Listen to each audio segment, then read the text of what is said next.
So, today we're going to show you the prop team here at Carbine Studios. We make all the constructed props for the game. My name's John Jelinek. I'm the lead prop artist here at Carbine Studios.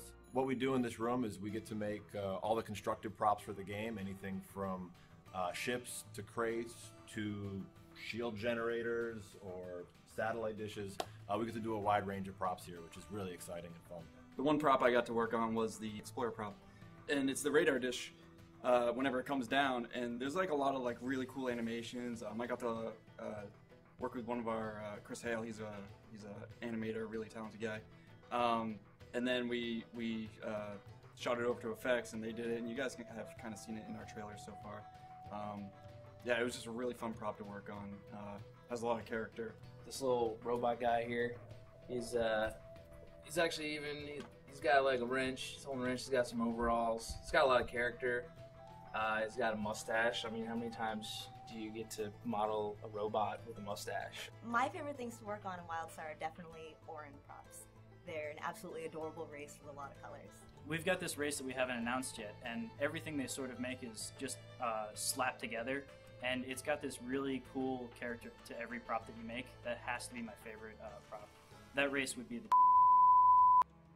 Our team is kind of unique in that we do such a wide variety of props. Like one day you might come in and be working on a gun, another day you might be working on a monitor, another day you might be working on a crate or wood or a tree. You never really know. So we get a lot of things that just kind of have to be done for the game, and we have to think on our feet and do a lot of different types of materials or props or whatever just needs to get done to get the game done. Someone usually sets some sort of standard for a particular race or style, and then we can all build off of it. And so that's how we kind of know where to go forward from the concept. You have a really strong foundation to build off from to just make your prop be the best that it can be. So our props can take a wide range of time to complete. Like some things as simple as a table or crate might take a couple days. Another prop as complex as a spaceship might take up to 2 to 3 weeks. Also, we have to keep in mind of timelines and deadlines for the designers. If a designer needs something right away, we have to sometimes figure out creative ways to meet their expectation and get them something in a quicker fashion. First you gotta learn fundamentals, then you gotta learn the tools, and then you have to learn how life works. Because you know how panels are constructed and how objects work so they feel real. As far as like background skills, you'd want to get into like 3D, get up your drawing skills. Everybody has like a really good imagination here. For this job, you need to know a great deal about color and what colors look good next to other colors. The more you know, the better. And that kind of goes for like any artist, really.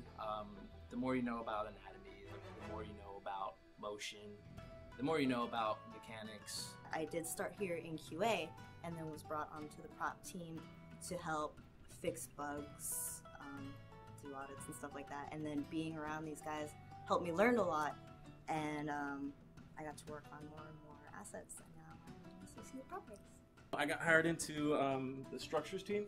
I was actually a texture artist for maybe about 2 years or so, and then I saw an opportunity here in the prop team, and I wanted to be a part of it. I came in here, I was actually jealous of the environment that they had. Everybody was fun, it was exciting, and I made the switch. One of the most important things is just the desire to learn, being humble and being able to break down and say you don't necessarily know it all. You might not have made a game before, and if you've made a game, you probably haven't made an MMO.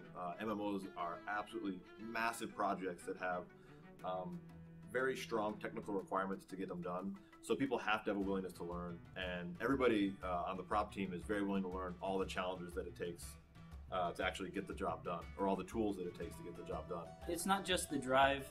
You have to get yourself out there, so you can't be afraid to fail. You have to go on these forums like Polycount, and you get critique, you ask for help. It's all just hard work. Anyone can do it. You just have to put in the work. That's all there is to it.